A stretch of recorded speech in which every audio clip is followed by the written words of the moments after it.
Mas, ini bener apa enggak jalurnya? Gue ngeliat kayak ada bayangan hilang di balik pepohonan. Asli itu otak gue ngerasanya dipermainkan, tapi gue nggak bisa ngomong apa-apa. Persis banget bang, di samping gue ini makhluk nggak hilang, dan jelas banget gue lihat mukanya putih, berantakan dia, anjing berantakan, mukanya berantakan gitu. Dia sebutin nama, kalau namanya Mirna. Dia meninggal bunuh diri gara-gara dipasung sama orang.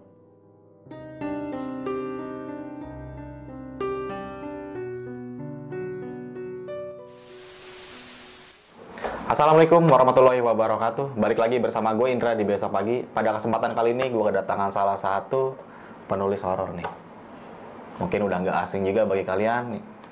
Narasumber gue kali ini pernah menceritakan di beberapa channel horor, khususnya cerita di pendakian gunung ya bang ya? Iya, benar. Nah, pada kesempatan kali ini Bang Lukas ingin menceritakan pengalaman pendakian gunungnya saat di gunung mana nih bang? Di Gunung Gelis, Sumedang. Gunung Gelis, Sumedang. Gunung tercantik ya bang ya? Gunung cantik. Kayak namanya bang. Kayak namanya lah ya. Kayak namanya. Nah nih bang, kalau gue boleh tahu saat di Gunung Gelis lo mengalami kejadian apa aja nih bang, singkatnya aja. Gue kayak ngerasain gue masuk ke dimensi lain bang, dan gue juga tersesat.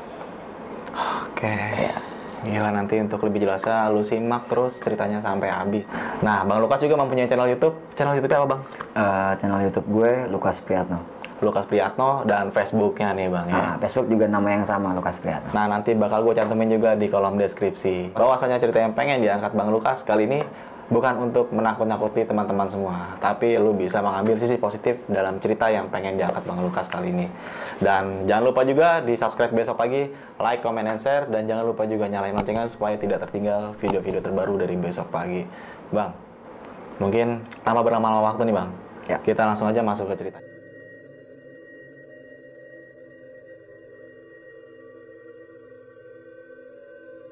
Pendakian gue kali ini gue lakuin di 2020 kemarin. Bulan Juli tanggal 25, 26 tuh. Waktu itu masih kencang-kencangnya COVID nih bang, kencang-kencangnya COVID.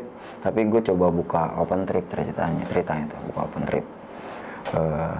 Nge-share kesana sini, tiba-tiba target gue nggak sesuai nih dengan apa yang gue inginkan. Ternyata cuman dapet kuota gue 6 orang doang. Tapi karena gue nggak mau ngecewain kuota yang sedikit itu, akhirnya gue putusin buat melakukan pendakian itu. Waktu itu hari Sabtu pagi, gue janjian sama kawan gue cewek namanya Felisa, janjian di Terminal Bekasi nih. Janjian sekitar jam setengah 7 atau jam 7 pagi lah. Gue janjian Terminal Bekasi, janjian ketemuan sama dia. Udah ketemu, gue naik bis nih, berangkat menuju Sumedang. Mobil jalan sekitar pukul setengah 8 pagi tuh. Mobil kita berangkat setengah 8 pagi. Di perjalanan ya biasalah kita ngobrol-ngobrol sambil cerita-cerita, ngerokok segala macem. Sekitar setengah 12 siang sampailah gue di daerah Paramun, atau Parakan Muncang.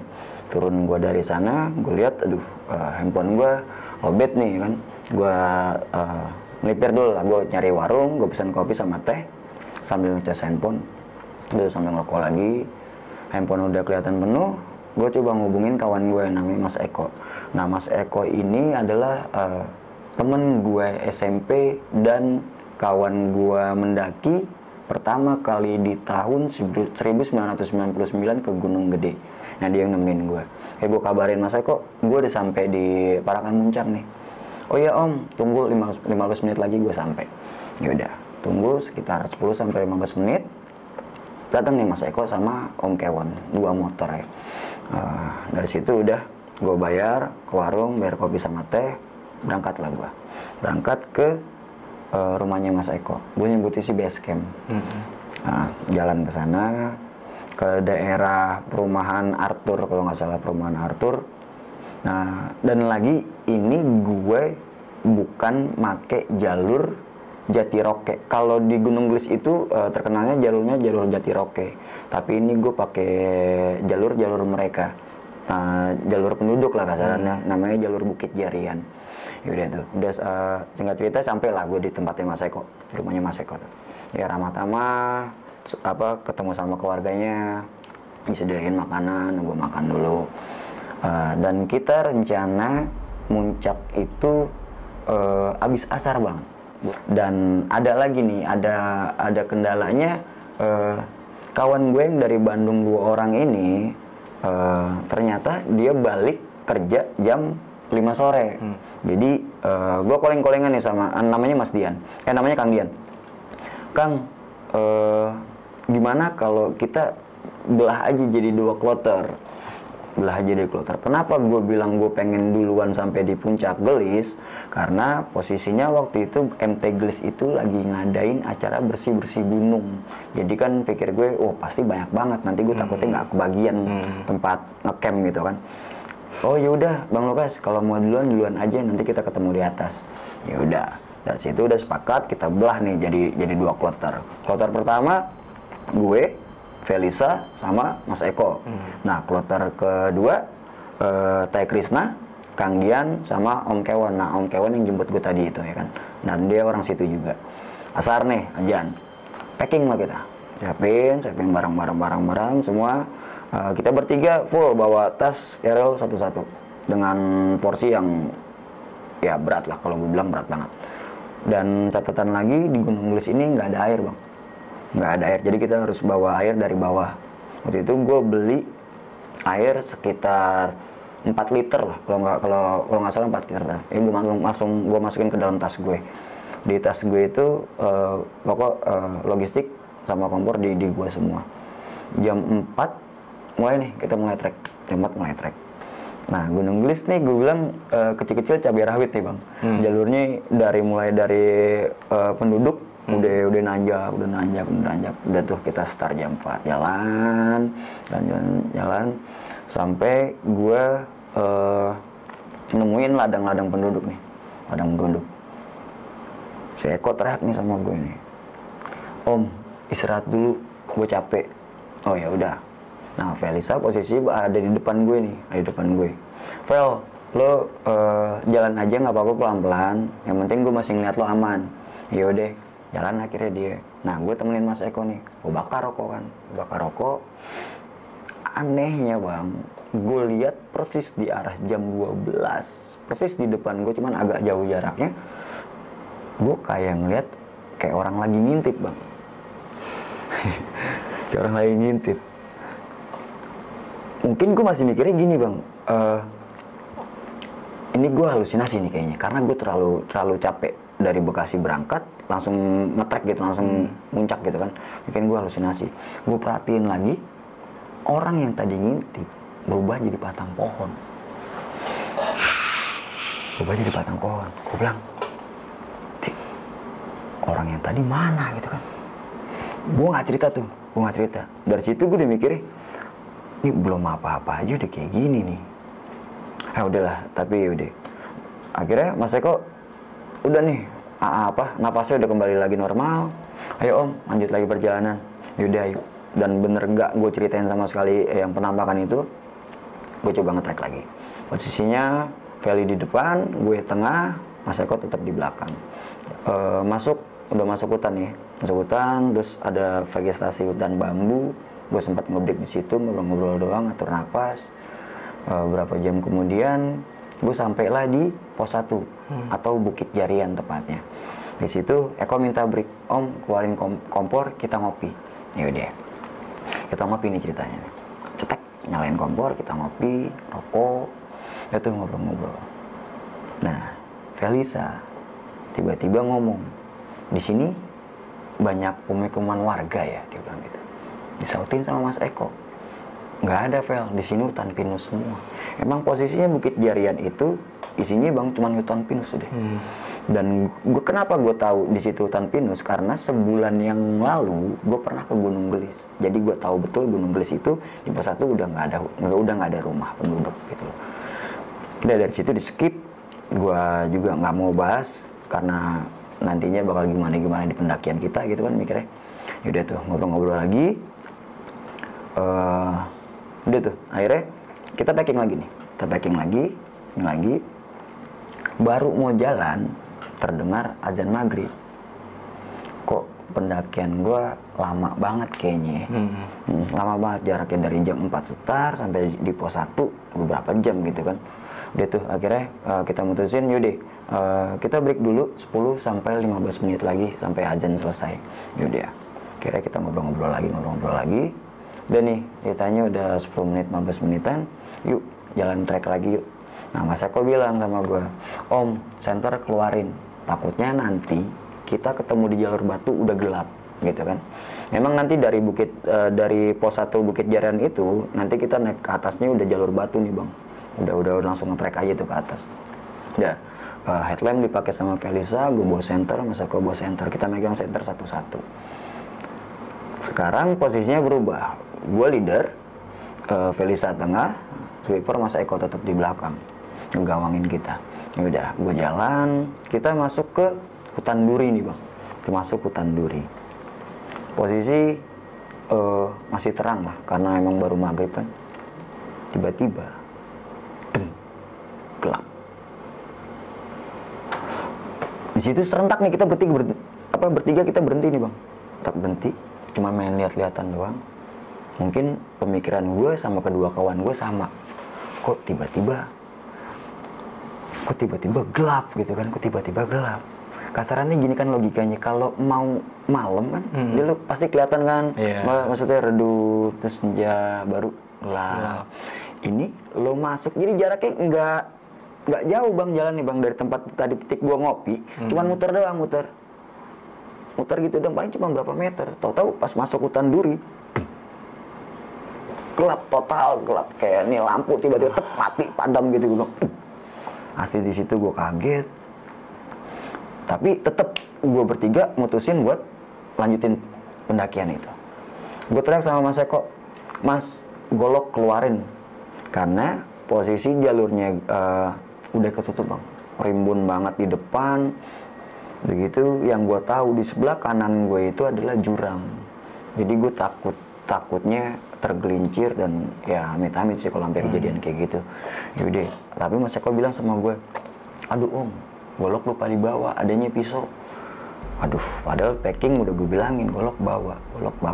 Tapi yaudahlah, dari situ gue lanjutin lagi perjalanan. Anehnya lagi bang, di sana anginnya kencang banget bang, sampai nerpa baju gue nih, gitu. Sama ciri khas hutan pinus tahu sendiri kan kalau itu kayak suara hujan, gitu. Tapi ini nggak ada suara sama sekali, nggak ada suara hujan, nggak ada suara angin, cuman ini angin kencang banget di baju gue, udara dinginnya juga udah berasa banget beda. Gue bilang, kok gini pohon banget? itu nggak bergerak sama sekali. Pohon goyang pohon semua. Tapi lu nggak ngerasa? Tapi nggak ada suara sama sekali, hening aja. Dari situ, ini gue nggak tahu yang ngerasain gue doang atau kedua kawan gue juga, tapi kayaknya sih sama, soalnya emang ngeliat tuh pohon tuh gerak semua. Udah lanjut lagi nih gue perjalanan. Di depan sana jalur bercabang nih, banyak. Ada sekitar 2 sampai 3 jalur lah. Nah di situ gue sempet bingung nih, gue tanya sama Mas Eko, Mas, kita pakai jalur mana ya? Kok jalurnya jadi banyak bercabang gini? Bulan lalu gue nggak ngerasain kayak gini soalnya.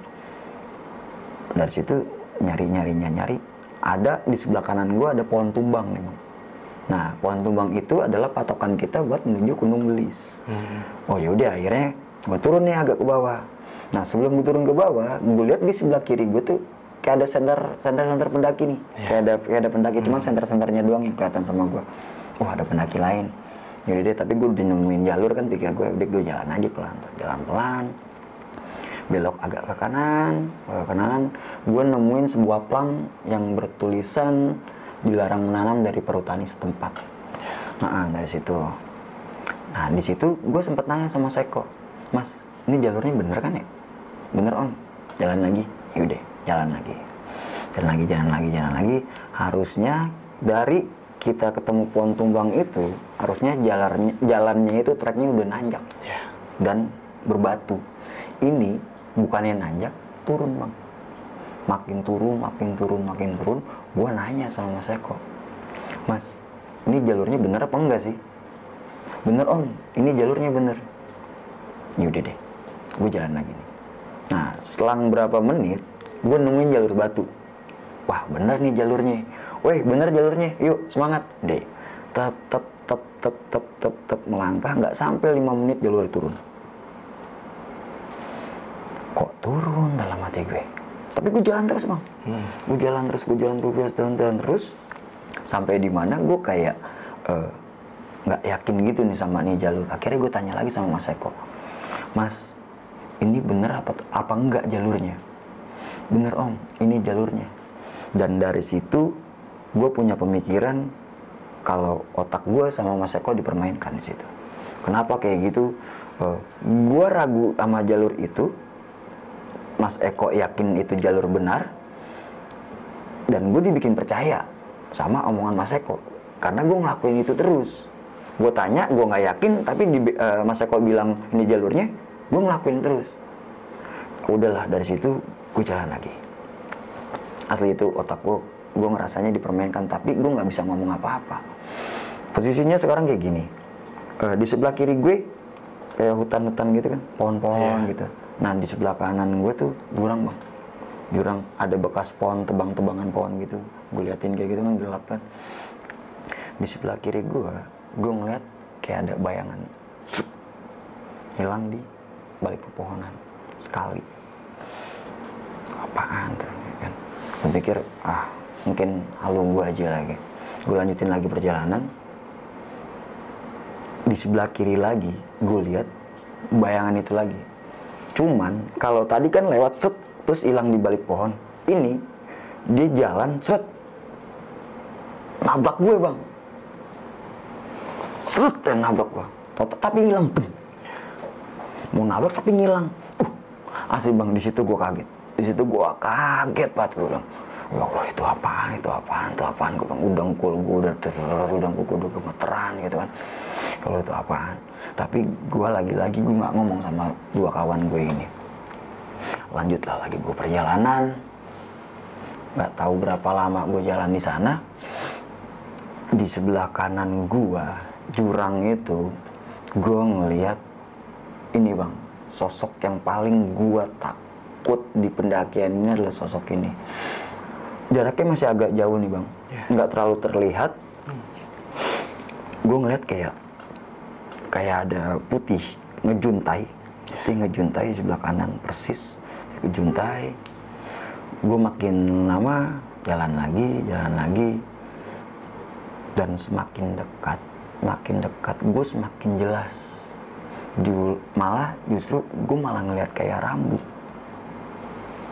Ini rambutnya ke depan, ke belakang gitu bang. Itu berantakan tuh, rambutnya gede banget begitu bang. Gede. Dari situ gue bilang, ya Allah, hilang kayak. Gue nggak tahu nih teman gue yang 2 orang lihat atau enggak gitu kan. Gue jalan lagi. Persis banget bang, di samping gue ini makhluk nggak hilang, dan jelas banget gue lihat mukanya putih, berantakan mukanya berantakan gitu. Sorot matanya ngeliat ke gue. Kalau gue ngeliat itu dia kayaknya marah sama gue, tapi gue nggak tahu dia marah sama gue atau ke bertiga gitu.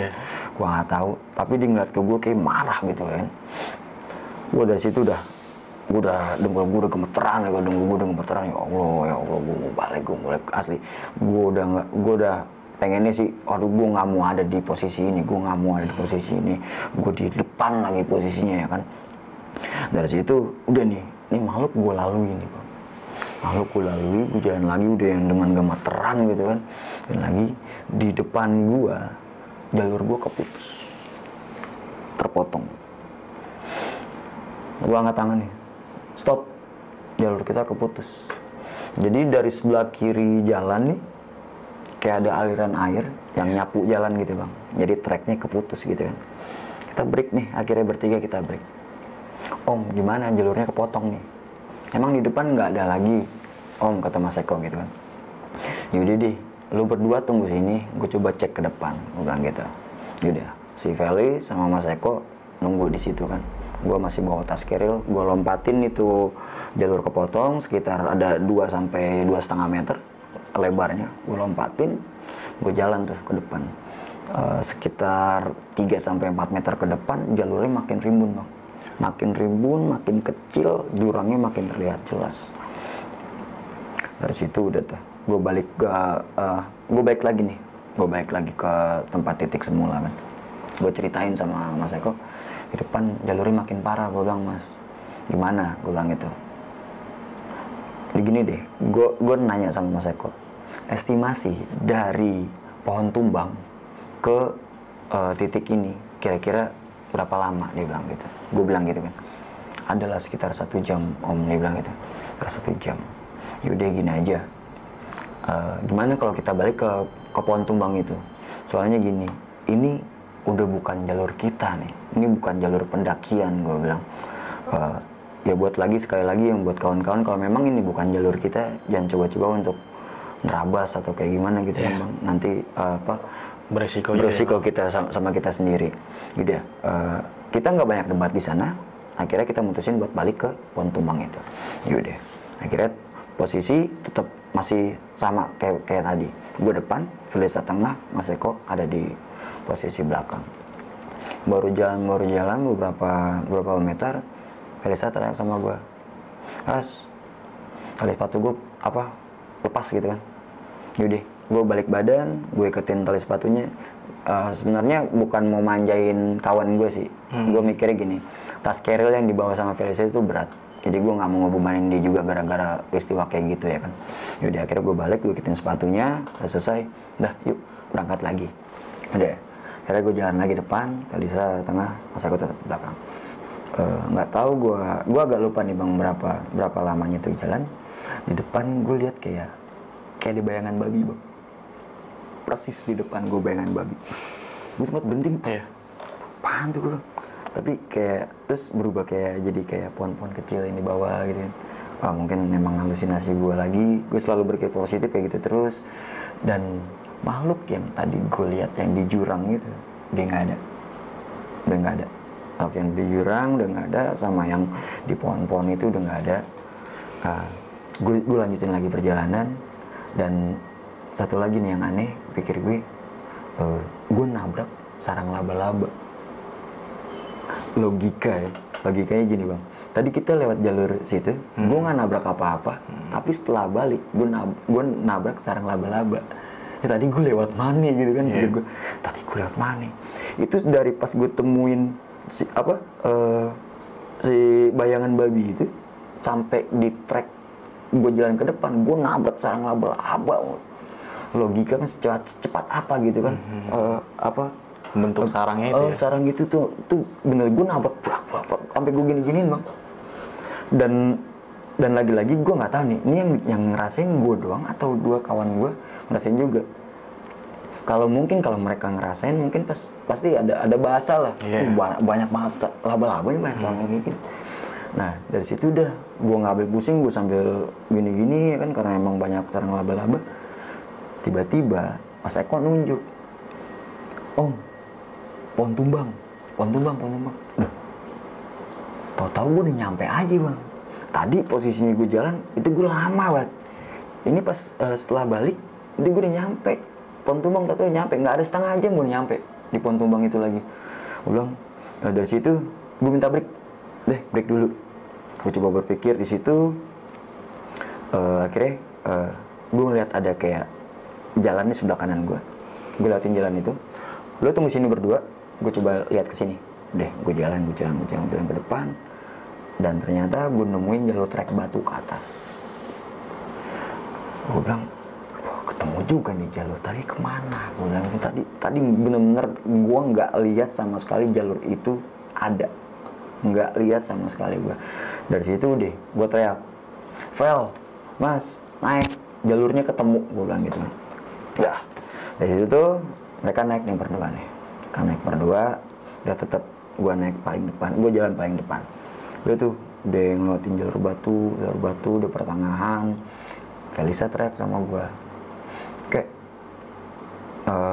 udah mau capai puncak ya, kok gue denger suara orang banyak banget, dia bilang gitu kan. Akhirnya gue bohongin nih, iya Fel, bentar lagi sampai puncak. makanya lo denger banyak orang. Makanya lo denger suara banyak orang kan, gue bilang gitu. Padahal jalur dari trek Batu sampai puncak itu masih 1,5 jam lagi bang. Jadi nggak mungkin banget ngedenger suara orang di situ, apalagi banyak.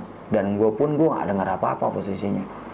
Yaudah deh, dari situ gue jalan lagi, sampailah di trek akar. Udah berubah lagi jadi trek akar, udah mulai manjat. Si Mas Eko minta break nih. Om, break dulu, gue capek. Yaudah deh, bongkar air, minum, gue bakar rokok. Nah, Felisa posisinya pengen jalan duluan nih. Dia ngomong sama gue, kayak lu masih punya utang ya sama gue. Utang apaan, Fel? Gue bilang gitu kan. Kan lo tadi udah bikin gue nyasar. Gue mau nampol lo ntar di atas. Dalam hati gue, anjir nih orang nih. Tapi kan gue udah baik, maksudnya gue udah tanggung jawab ya. Gue udah baikin lagi ke jalur yang bener nih, gue bilang gitu. Nggak. Pokoknya gue mau nampol lo di atas, lo udah bikin gue nyasar. Serah lo lah, pikir gue serah lo lah. Dada gue duduk bang. Tuk, minggir lo, gue jalan depanan. Ini bener kan jalurnya? Iya bener, dulu jalan di depan deh. Udah. Mas Eko ketawa nih, udah jalan lagi, pucuk kata Mas Eko gitu. Nah pucuk itu bikin gua sama tim gua semangat lagi nih. Yaudah akhirnya gua kencengin lagi Geril, gua berangkat lagi. Posisi gua nandemin Eko nih, karena emang posisinya Eko kayaknya agak kurang sehat nih bang. Gue lihat sih soalnya dia minta break terus panjang perjalanan. Yaudah, Felisa sama gua agak berjarak sekitar 10-7 meter gitu lah jaraknya. Gue lihat dia mulai manjat. Gue ketemu punggungan di depan karena gue tahu di depan itu ada punggungan. Gue lihat di depan sana Felisa mau matung nih, diem. Begitu teriak nama gue, kakek. Nah di tongkrongan gue dipanggil kakek nih bang. Dengar teriakan dari Felisa, gue nggak ambil pusing lagi, gue nggak mikir apa-apa, gue lari bang, gue panjat itu akar, tep, gue tangkep, lu kenapa? Gue bilang gitu, dinunjuk, itu apaan? Jadi di depan sana Felisa melihat sebuah petilasan atau makam. Juga pas nyampe di situ gue merinding bang, emang tempatnya mungkin sakral banget ya bang ya. Banyak pohon-pohon, di situ ada pohon jati besar satu tinggi di situ. Udah gue bilang nggak apa-apa, bang numpang aja, Bismillah. Udah Bismillahirrahmanirrahim, Assalamualaikum. Gue jalan, gue ganding tangannya, gue jalan. Di jalanan, gue lewatin petilasan, gue belok agak ke kiri, melipir, terus sekitar 100 meter berjalan, gue ketemu patok Gunung Gelis. Alhamdulillah gue sampai di sana ya kan, gue pikirnya. Udah tuh, dari situ bener adanya acara MTI Gunung Gelis bersih-bersih gunung itu terlihat dari banyaknya tenda di situ bang. Oh, iya. Tenda di situ, banyak tenda di situ bang. Yaudah akhirnya dari situ gue nyari view nih, nyari tempat buat ngecamp. Karena tempat yang di dekat patok itu udah nggak ada tempat lagi. Yuk kita cari view yuk. Dah, gue jalan lagi paling depan. Ke kiri, bulan sebelumnya gue pernah ke sana di Gunung Gelis, ada view yang paling mantap tuh di situ. Akhirnya gue ke situ. Di sana udah banyak tenda baru berjajar tuh, banyak tenda. Akhirnya gue putusin buat balik lagi. Yuk cari lagi. Nah ada persimpangan gitu, ada persimpangan agak ke kiri turun. Kita coba jalur ini yuk. Gue juga belum pernah nih jalur ini. Akhirnya gue coba turun tuh bawah. Nah di depan kayak ada pohon melintang nih bang, kayak pohon melintang gitu. Gue nggak tahu emang itu pohon yang melintang atau memang ditutup sama panitia MT Gelis gitu, gue nggak ngerti. Gue tanya sama Eko, Mas ini jalurnya emang ditutup apa gimana? Wah nggak tahu deh om. Jadi deh lagi-lagi mereka gue suruh tunggu. Gue coba ngecek ke bawah. Gue ngecek ke bawah, jalurnya bukan makin landai makin turun bang. Jadi gue sampai begini nih bang, gue sampai ngerangkak turun gitu. Wah jangan nih jurang ya kan, pikir gue. Udah gue nggak ambil pusing lagi, gue balik badan, gue lari. Tanya sama Felisa, lu kenapa? Kak nggak apa-apa, gue bilang gitu. Jurang, baik lagi. Dekat patok Gelis, gue ada di sebelah kiri, gue lihat masih ada spare buat diriin 2 tenda, cukup lah pikir gue. Kita ke situ aja yuk. Udah, akhirnya jalan nih kita ke situ. Tempat yang gua bilang tadi bener belum dipakai sama orang lain. Ngobrol-ngobrol nih sama pendaki-pendaki yang lain. Kayaknya sih panitia bang, karena dia tahu bahwa ada 100 kloter lagi, 100 orang lagi yang menuju ke Gunung Gelis. Wah, di situ gue mikirnya sama Mas Eko, Mas, udah kita diriin tenda aja di sini. Udah, bongkar nih tenda dari tempatnya dari tas carrier-nya Mas Eko. Baru mau diriin tenda, angin kenceng banget bang. Wah, kenceng banget tuh anginnya. Gue hampir dibantuin sama pendaki-pendaki yang di situ, pendaki lain. Enaknya pendaki gitu ya bang, maksudnya biarpun nggak kenal atau gimana, kita saling bantu satu sama lain. Ya makanya kenapa gue senang mendaki sampai saat ini ya gara-gara itu sih sebenarnya. Udah tuh, 1 tenda berdiri, 2 tenda berdiri. Gue nggak punya flankset buat nutupin terpaan angin. Tuh punya flankset gimana? Tapi om ada hamuk dibilang gitu. Yaudah kita pakai hamuk aja buat nutup terpaan angin. Gitu, hamuk gue ikat. Pas aku langsung nyalain kompor yang bikin kopi. Jalan. Baru gue mau masuk ke tenda, yang tadi gue keterbang, gue spontan ngejar, gue tangkap, stop. Di bawah gue teriak, Mas Eko, di bawah gue jurang, Mas Eko teriak, Om, hati-hati. Bener bang, itu jurang dikit lagi, selangkah lagi, gue jatuh. Selangkah lagi gue jatuh. Jurangnya udah tegut, wah kacau. Sorry gue bilang. Dia balik lagi, gue ikat lagi tuh hamuk gue ikat dah. Kopi jadi, gue ngopi lah, gue ngerokok, santai dulu, Yaril masukin semua, udah gue copot sepatu. Itu sampai gue diriin tenda sekitar jam 8:30 atau jam 9 malam tuh gue sampai. Dari start jam 4 sampai jam 9 malam sampai atas. Kalau Gunung Gelis itu kalau normalnya aja 2-3 jam juga sampai bang sebenarnya bang. Sampai puncak ya bang? Sampai puncak ya sebenarnya. Tapi ini gue kacau banget itu. Gara-gara mungkin gue masuk ke yang jalur yang tadi gitu, yang tersesat, gue jadi agak ngaretnya sepeda jauh banget gitu kan. Dari situ kita ngobrol lagi, terus gue tanya sama Mas Eko, Mas, kloter kedua udah sampai mana? Kan mereka janji jam 5 sore kan. Om, baru sampai ini yang ladang penduduk. Oh, baru trek? Iya. Jam 9 baru trek. Sampai sini pikir gue, yalah mungkin jam 11 atau jam 12 malam sampai gitu kan. Ya udah. Ngobrol lagi. Gue sama Mas Eko di tenda pertama, Felisa di tenda kedua. Gue tidur ya kata Felisa gitu kan. Ya udah. Gue sambil ngobrol. Udah sekitar jam 11:30, Mas Eko bilang, Om istirahat, temenin Felisa di sana di dalam. Nah lu sendiri, gue bilang gitu. Udah nggak apa-apa, gue aman. Gue liat tendanya Felisa gerak-gerak kenceng banget. Gue pikir gue ngeri ke bawah angin doang gitu bang. Yaudah mas, gue tinggal ya. Akhirnya gue tinggal Mas Eko di dalam. Udah, gue buka sleting, aku masuk sleeping bag. Gue tidur. Perasaan gue baru meremin mata, tiba-tiba gue aus nih bang. Gue aus banget ya gitu kan. Gue bangun, gue sleeping bag, gue bangun, gue minum. Handphone gue bunyi nih, ting. Nah di MT Gelis itu masih kebagian sinyal bang, untungnya bang. Gue lihat kan, gue buka handphone, nggak taunya udah jam 2:30 pagi. Loh, jam 2:30 pagi, kok tenda masih ketutup gitu kan, sletingnya masih ketutup. Kok anak-anak, pikir gue anak-anak pada kemana, kok belum sampai 2:30. Gue buka WA-nya, Bang Lukas, itu dari Tai Krisna, Bang Lukas, gue udah sampai di patok Gunung Gelis nih, tenda lu sebelah mana?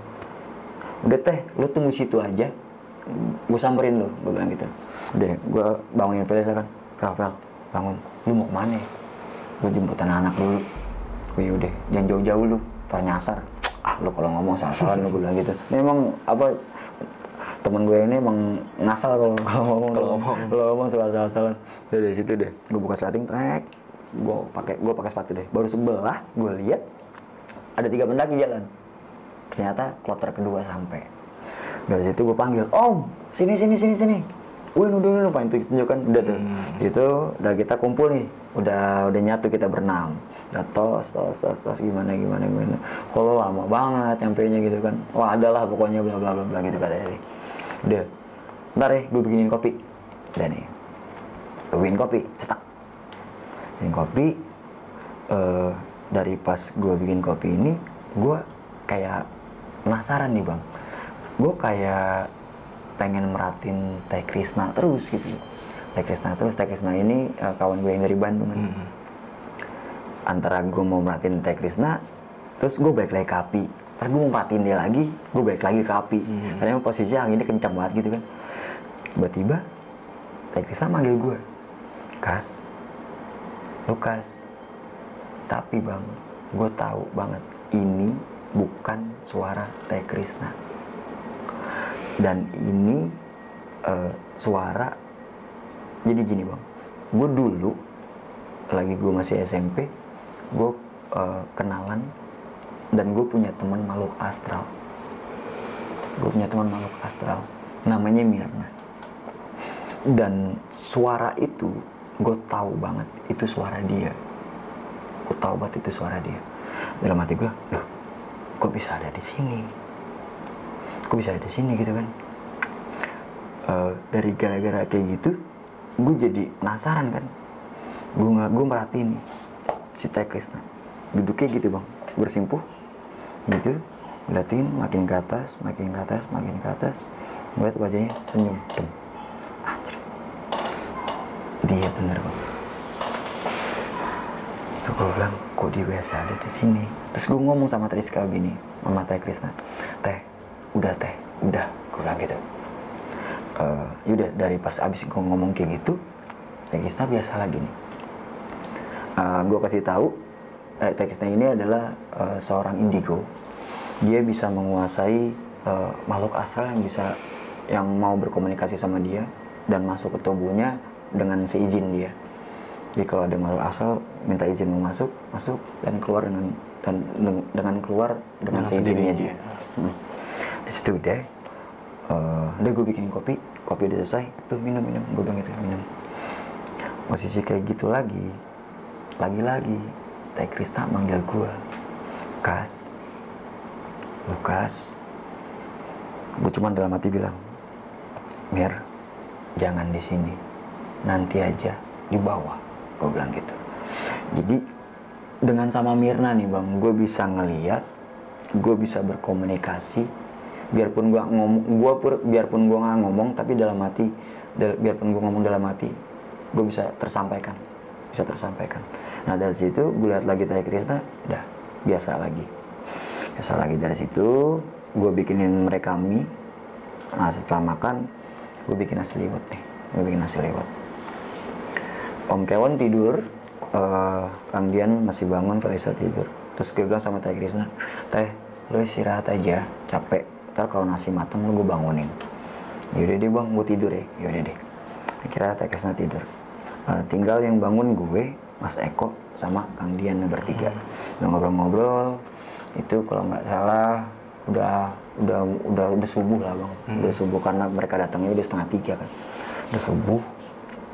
Udah tuh masak, matahari udah mulai terbit nih. Gue tipikal orang yang nggak terlalu mikirin summit sih bang, nggak terlalu mikirin summit. Pokoknya gue di situ gue nge-camp, udah makan, ngobrol-ngobrol udah kayak gitu aja sih. Lebih ke menikmati perjalanan, bener, nikmati perjalanan. Itu udah nasi matang, gue bangunin anaknya, weh bangun, makan. Makan. Habis keluar kita makan tuh, dan acara MT Gelis bersih-bersih gunung terjadi. Tuh banyak berapa orang tuh, berapa tim datang ke tenda kita. Bang, ada sampah gak? Tuh ada sampah, cuman yang ini jangan ya. Mau gue bawa turun.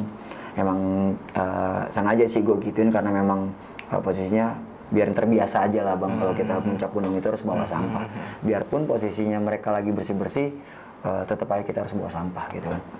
Yaudah, diambil lah sama sampah yang berserakan tuh sama mereka sama rekan-rekan itu, diambilin. Dah dari situ kita ngobrol-ngobrol. Gue bilang sama anak-anak, kita turun habis zuhur ya, jam 12 kita packing, terus kita turun. Yaudah, singkat cerita, udah nih, udah jam 12 nih, gue liat jam, udah jam 12. Yuk kita packing, bongkar tenda, masukin ke tas lagi.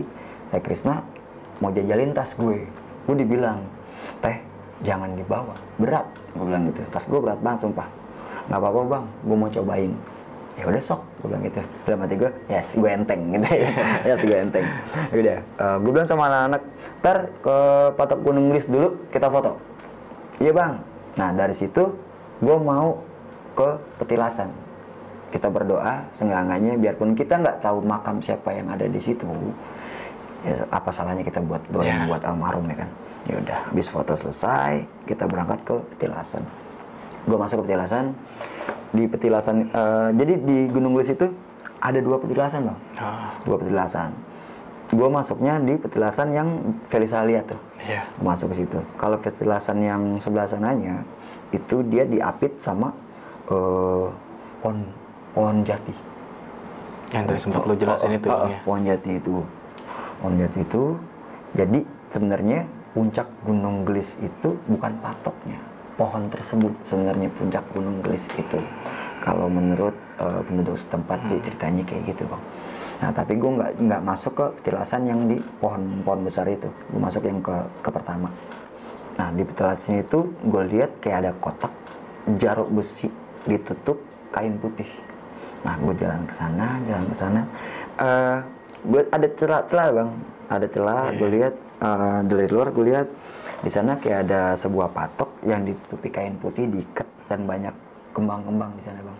Mungkin banyak pada apa ngaji di situ kayak gimana gitu kali ya bang ya, gue juga kurang ngerti. Ya di situ gue diri, gue bacain Al-Fatihah buat almarhum. Udah selesai, nah gue cabut dari petilasan itu. Udah yuk kita trek turun. Nah kita mulai nih nurunin jalur akar. Baru berapa meter ke bawah, Teh Krisna nada pusing. Pusing banget dia bilang gitu. Gue bilang sama Teh Krisna, teh tas gue lepas aja, gue bilang gitu. Kan gue dibilang berat. Iya bang. Akhirnya udah dikasih obat. Dari situ gue pakai lagi nih tas carrier gue, pakai. Nggak lama, Felisa, kayak obat mah, dia bilang gitu. Kenapa lu? Perut gue mual, dia bilang gitu. Perut gue sakit. Jadi Felisa tuh emang punya penyakit mah bang. Penyakit mah. Gue bilang kayak gini, makanya lu jalan jangan cepet-cepet. Ntar lu kayak gini lu muntah-muntah. Bodo amat, gue kalau belum muntah, gue bakal jalan terus, dia bilang gitu. Ya, ini anak batu. Lagi-lagi gue bilang, ini anak batu. Udah serap ya, gue bilang ayo jalan-jalan sampai lu muntah, gue bilang gitu kan. Iya ayo, habis minum obat, jalan lagi. Emang nih orang gancang banget, cepat banget jalannya sumpah. Di posisi paling depan nih pas turun. Iya, posisi paling depan. Jalan runtuh aja. Dari akar kita udah nemuin jalur batu. Jalur batu. Sampai di jalur batu, kita sampai di yang hutan pinus itu bang, yang gue bilang tadi, hutan pinus. Dari situ gue bilang anak-anak jalan ke arah kanan, gue lurus. Nah niatnya gue bikin suatu tanda di satu pohon buat pendaki yang lain jangan sampai kejadian kayak gue nyasar belok kanan gitu kan. Nah dari situ gue ikat tuh, jadi kayu gue rorot pakai pisau, gue bikin kayak tanda panah, terus gue ikat pakai tali rapi ya. Baru sampai sama Felisa nih, kayak ayo anak-anak pada jalan, ayo Fel, udah gue jalan berdua sama Felisa, nyamperin. Dari situ gue lihat Teh Krisna lari nih bang, lari ke depan, dan di depan itu gue tahu itu jurang. Gue tepak si Kang Dian suami ini, Kang, itu lo kejar, gue bilang gitu, terjatuh anak orang, kejar sama dia tuh. Nah, nggak tahu ditangkap, gue lihat sih dari jaraknya di jauh banget bang, maksudnya jaraknya di jauh banget. Nah mereka berdua di sana, nah gue duduk nih di sana kayak ada batu besar di tengah, batu, jadi kayak tempat perjamuan gitu loh bang, kayak tempat perjamuan, tapi batu-batu gitu bentukannya, kayak meja terus batu gitu. Dari situ Mas Eko ngeluarin kompor, kita ngopi, dan nggak taunya batu-batu tersebut adalah silsilah pada zamannya ya bang ya. Di situ tempat titik berkumpulnya orang-orang penduduk sekitar penyebaran ajaran agama Islam. Nah titik temunya di situ, di Gunung Gelis itu, di batu itu juga gue menurut setempat setelah gue turun gue tanya-tanya gitu bang. Nah, nanti setelah lebih jelasnya nanti lo bisa searching aja sih di Gunung Gelis itu ada apa aja. Dan dari situ gue si Teh Krisna nyamperin lagi nih sama Kang Dian. Udah gue kasih kopi, udah dari situ kita ngobrol-ngobrol lagi. Nah dari situ udah kita kelamaan tuh ngebreak di situ, yuk jalan lagi. Nah kita udah ngelewatin pos 1, gue bilang mau ngebreak lagi nggak? Jangan bang, jalan aja terus. Ya akhirnya ikutin lah, kita jalan. Posisinya gue ada di belakang nih sama Mas Eko nih. Anak-anak udah jauh banget di depan tuh, udah jauh banget. Lagi anak ngobrol, gue lihat di bawah Teh Krisna nungguin gue. Tapi lagi-lagi bang, ini bukan dia. Ini sosok kawan makhluk astral gue lagi yang nungguin gue di bawah. Gue bilang, dia lagi aja pikir gue kan. Jatuh gue jalan, tapi gue kayak dipaksa buat suruh ngeliatin dia terus gitu. Gue liatin dari bawah terus ke atas, abis tatapan mata sama gue, senyum, terus ngibasin rambut, terus jalan. Dalam hati gue ngomong, ya Allah Mir, dari dulu gak pernah berubah, gue bilang gitu kan. Nah dari situ gue nggak cerita sama Mas Eko, udah gue jalan, sampai di tempat yang gue lihat orang jadi batang kayu itu, terus lewatin rumah penduduk, sampailah gue di rumah Om Kewon. Nah di rumah Om Kewon gue disediain air es nih, es jeruk, gue minum.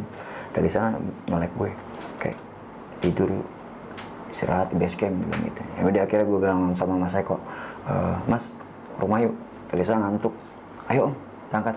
Deh pakai tas karir lagi, gue jalan sampailah di rumahnya Mas Eko. Udah tuh kita ngobrol-ngobrol di situ, dan di sanalah kita bahas apa yang terjadi sama kloter pertama dan terjadi sama kloter kedua. Nggak taunya kenapa kloter kedua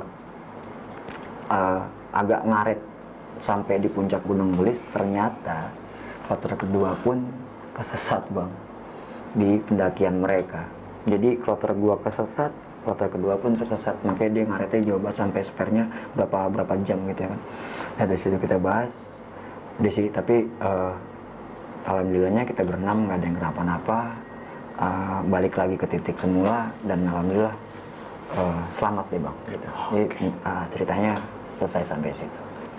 Oke, thank you banget nih Bang Lukas udah mau berbagi cerita pengalaman pendakian lu saat di Gunung Gelis sih Bang ya. Iya Bang. Itu tahun 2020 Bang ya? 2020. Kebetulan pada pendakian lu lagi ada acara MT Gelis bersih gunung. Nah ini Bang, di cerita lu nih banyak banget pelajaran atau nilai-nilai yang bisa diambil buat teman-teman semua nih. Terutama saat kondisi kita tersesat di alam ya. Iya benar Bang. Jangan kita paksain ya Bang ya. Yang kita paksain kasarannya, kalau memang itu bukan jalur pendakian loh, jangan coba-coba. Kebanyakan gitu Bang, orang tersesat tuh gara-gara maksain. Jadi kalau sebisa mungkin, kalau memang nggak ada jalan keluar lagi, stay. Kalau nggak, ya berpikir lebih jernih lagi, baliklah ke titik semula. Menurut gue sih kayak gitu aja. Iyalah. Jangan kalau dipaksakan nanti kita nggak tahu. Kita maksudnya nggak tahu ke depannya kita bakal kayak gimana juga gitu loh Bang.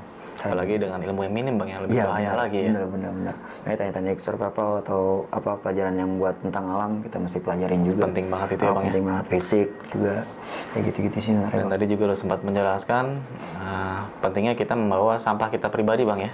Oh iya Bang, gini Bang, jadi MT Gelis ngadain bersih-bersih gunung di atas. Tapi pas gue trek turun ke bawah itu, di jalur akar dan batu, gue nemuin banyak sampah. Di base camp gue sempat ngomong sih sama, jadi di lingkungan situ ada pendaki, kelompok pendaki tepatnya, kelompok pendaki. Gue bilang sama ketuanya, bilangin tolong sama yang ini panitia MT Gelis, di atas gunung bersih, di jalur banyak sampah. Tadiannya sampah yang gue bawa cuman kantong plastik kecil, ini gue bawa sampai 1 polybag besar. Jadi sepanjang jalan tuh sampah semua Bang. Gila. Gue bilang, nih kacau banget gue nih. Di atas bersih banget, sumpah bersih banget. Gue sepanjang jalan itu bersih banget di atas, sumpah. Wah, kinclong lah kasarannya kalau Ubin mah dipel itu.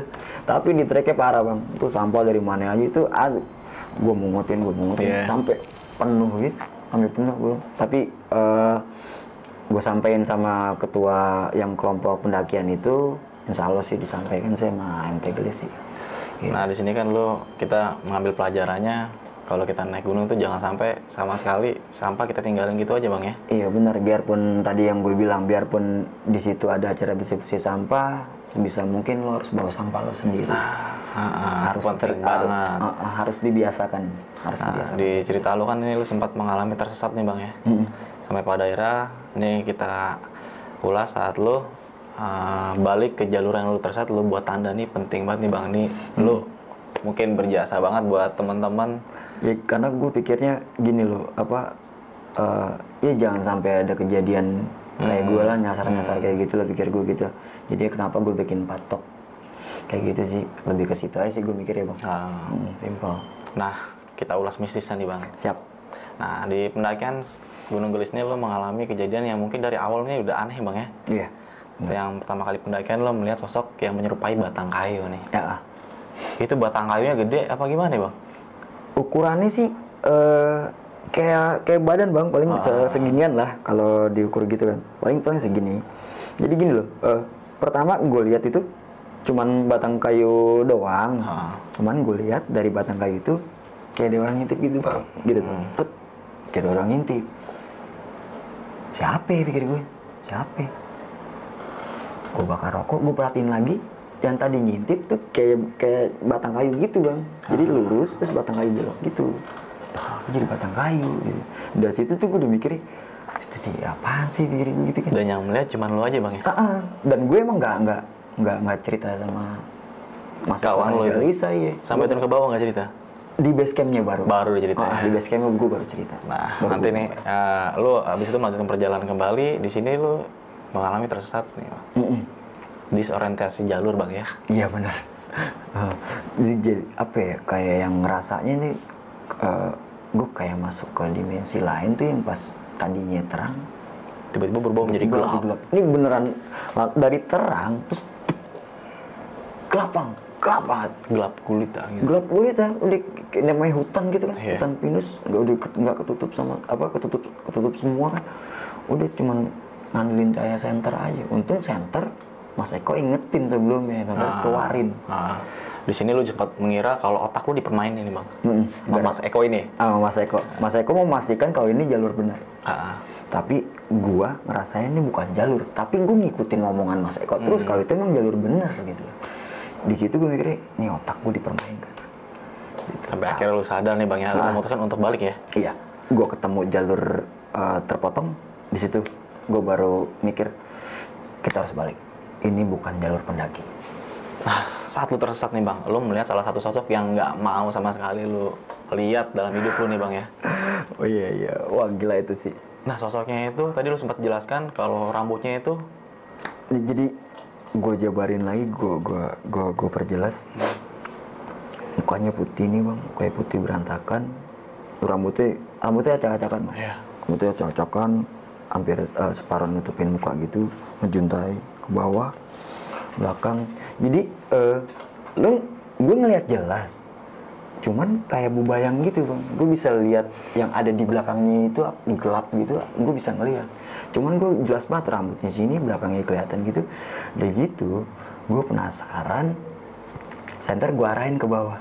Gue mau tahu nih bang, ini kakinya dia ngambang atau gimana? Senter gue bawa ke kanan. Gue serenterin pakaiannya terus dan hilang di kegelapan. Jadi bisa lo bayangin setinggi apa itu makhluk, soalnya bawah jurang bang. Berarti gede banget ya bang ya? Gede bang. Kalau normalnya, kalau mungkin disebutnya kuntilanak, itu ya paling seukurannya kayak kita. Ini gede banget bang. Dan yang ngeliat cuma lo doang bang pada saat itu? Setelah kumpul di base camp, ternyata gua doang. Teman lu nggak ada yang ngeliat sama sekali? Nggak ada. Dan lu memberanikan diri juga bang pada saat itu ya? Sebenarnya sih gua mau pulang bang. Asli gue, makhluk itu bikin gue, wah takut banget sih asli. Tapi lo mencoba untuk memberanikan diri, karena makhluk itu nggak hilang-hilang nih bang ya? Nggak hilang. Itu berapa menit bang? Selang waktunya Ya itu? pokoknya ya pas jalan aja, jalan sampai gue lewatin dia. Dan gue udah nggak mau nengok lagi bang, karena gue takut, asli gue takut. Gue sampai bilang ya Allah hilang kayak. Sebelum gue samperin dia hilang kayak, gue pengennya sih gitu. Ini enggak, gue sampai ngelewatin dia. Jaraknya dekat banget bang. Gila. Posisinya nih track, nih dia di sini. Nih gue di sini nih. Nih dia di sini. Sampingan banget ya bang ya? Diri aja nggak ngapa-ngapain. Diri aja. Sambil melototin gitu. Dan sampai pada akhirnya lu ketemu jalur yang sebenarnya bang. Walaupun lu sempet kayak jalur yang sebelum lu ketemu jalur sebenarnya, lu kayak bertemu sarang laba-laba nih. Sarang laba-laba. Iya. Logikanya gitu aja. Kita lewat jalur situ, nggak nabrak apa-apa. Setelah pulang, baru lu nabrak sarang laba-laba sepanjang trek. Panjang trek bang. Enggak 1-2. Ini sepanjang trek gue nabrak sarang laba-laba. Dan yang ngerasain lagi-lagi gue doang. Gila sih bang. Lagi-lagi gue doang. Ketemulah jalur, dan teman lu Melisa ini sempat kecewa sama lu nih bang, karena dia agak kesel kalau dia sempat tersesat dibawa sama lu nih, dia mengiranya. Iya. Nah, yang gue pengen tanya nih bang, kan dia sempat tadi membuka pertanyaan kalau nanti gue bakal tampol Lukas di puncak. Lu ditampol nggak bang di puncak? Enggak, sampai atas dia tidur bang. Untungnya. Tapi apa? Kan ya, cerita ini pernah gue tulis di Facebook ya. Tuh banyak yang komen, tampol kak.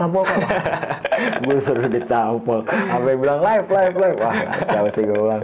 Sampai sekarang berarti belum ditampol bang? Belum. Tapi jangan diinget yang gitu deh. Nanti dia nyamperin gue pasti nampol gue. Takutnya gitu bang. Aduh kacau. Oke, sampailah lu di patok puncak Gunung Gelis ya? Gunung Gelis.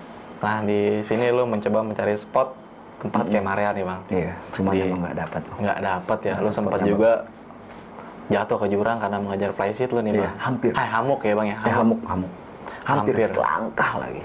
Itu gila banget sih bang menurut gua bang. Jadi gua gimana ya, posisi waktu itu gue spontan aja bang. Gue mikirnya kalau nggak ada itu, gue nggak bakal bisa masak di luar dah. Pasti gue dalam tenda gitu dikiranya. Wah, udah itu gue spontan aja, gue kejar, gue takut langkah lagi gue lebih jauh jatuh. Dan nggak tahu ya bang ya? Gue nggak tahu. Lo menunggui kloter kedua nih bang, saat di tenda nih. Iya. Karena di situ ada teman lo juga kan. Nah, lu tungguin ini sampai lu tertidur bang ya? Iya. Bangun 2:30 ya? Karena handphone lu berdering. Iya, enggak, gue aus. Oh, aus. Gue aus. Tapi gue posisinya gini bang, gue kayak baru merem terus gue aus. Baru merem doang, baru naik sehat, tidur, merem, gue aus, gue bangun lagi, gue minum, handphone gue bunyi, gue lihat 2:30 pagi, lalu baru merem gue. Dan di sini akhirnya rombongan teman lu nih kloter 2 datang nih bang ya? Kloter 2 nyampe jam 2:30 pagi. 2:30 pagi. Nah di sini gue agak tertarik bang sama cerita teman makhluk astral lu si Mirna ini. Oh ya.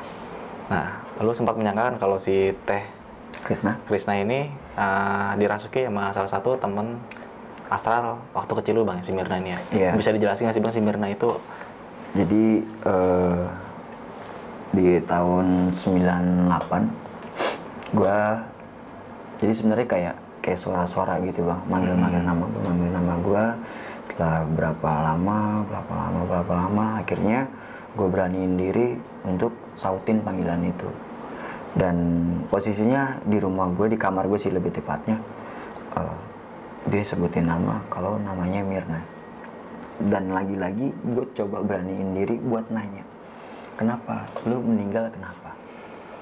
Dia bilang dia meninggal bunuh diri gara-gara dipasung sama orang tuanya. Kasarannya dia nggak boleh bergaul sama teman-teman sebayanya bang. Dan gue nggak bisa buka di sini kenapa orang tuanya sampai sesadis itu dan bikin otak dia terganggu dan akhirnya mutusin untuk bunuh diri. Sampai itu depresi berarti bang? Depresi. Itu kejadiannya sih sebelum negara kita berkembang sih bang. Cukup lama juga bang ya? Makanya cukup lama. Kalau lo tanya berapa umurnya, wah gue nggak tahu. Tapi perawakannya seperti apa bang? Perawakannya nggak berubah sih, tampilannya nggak berubah, kayak umur-umuran 20-25 lah, 20-25 tahun. Perawakannya kayak gimana ya? Ya kayak penduduk desa biasa lah bang, kayak gitu, kayak cewek-cewek biasa gitu. Sampai sekarang si Mirna ini ada nggak sih bang? Ada. Ada di sini dia? Ada. Di sini? Oh enggak. Oh enggak. Dia itu menemani lu dari lu kecil atau dari umur lu berapa tuh bang, si sosok Mirna ini? SMP kelas 2 bang. Kelas 2. Dan kisah Mirna ini juga udah pernah gue tulis. Mirna ini sempat pergi. Dia bilang sih sama gue izin pergi karena gue udah punya tempat baru. Ya udah, akhirnya Mirna pergi dan gue baru ketemu sama Mirna 20 tahun kemudian. Di tahun itu gue naik ke puncak Gunung Gelis. Gue baru ketemu dia lagi, makanya gue kaget.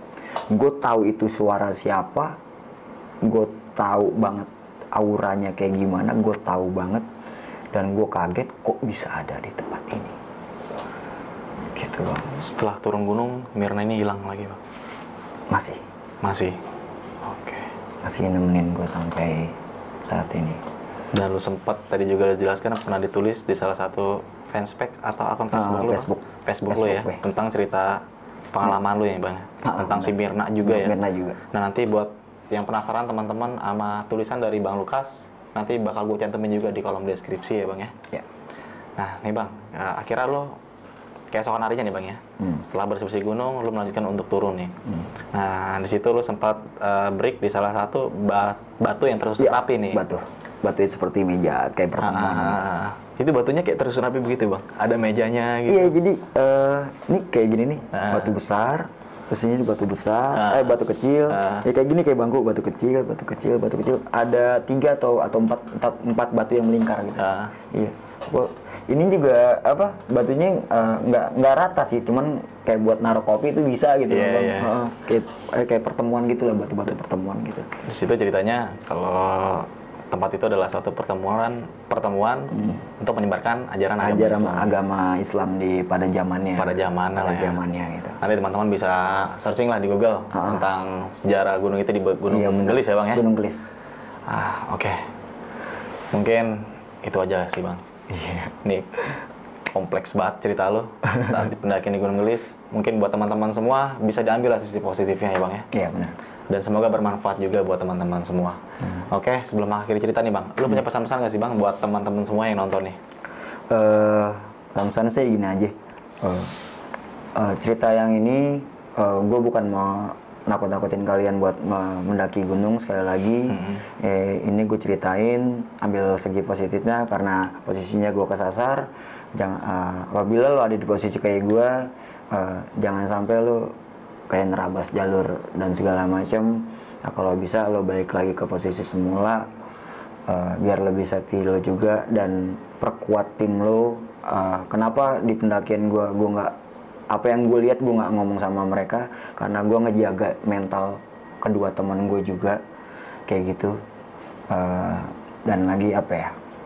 Oh iya, izin orang tua lo jangan sampai. Wah, penting banget. Izin orang tua lo jangan sampai lo lewatin karena selamatnya kita atas izin dari orang tua. Oke, thank you banget nih Bang Lukas. Siap, udah Bang. mau berbagi cerita di besok pagi. Siap. Mungkin cukup sekian ya Bang ya. Gitu. Kurang lebihnya mohon maaf dari gue Indra dan Bang Lukas. Saksikan video-video selanjutnya dari besok pagi. Wassalamualaikum warahmatullahi wabarakatuh.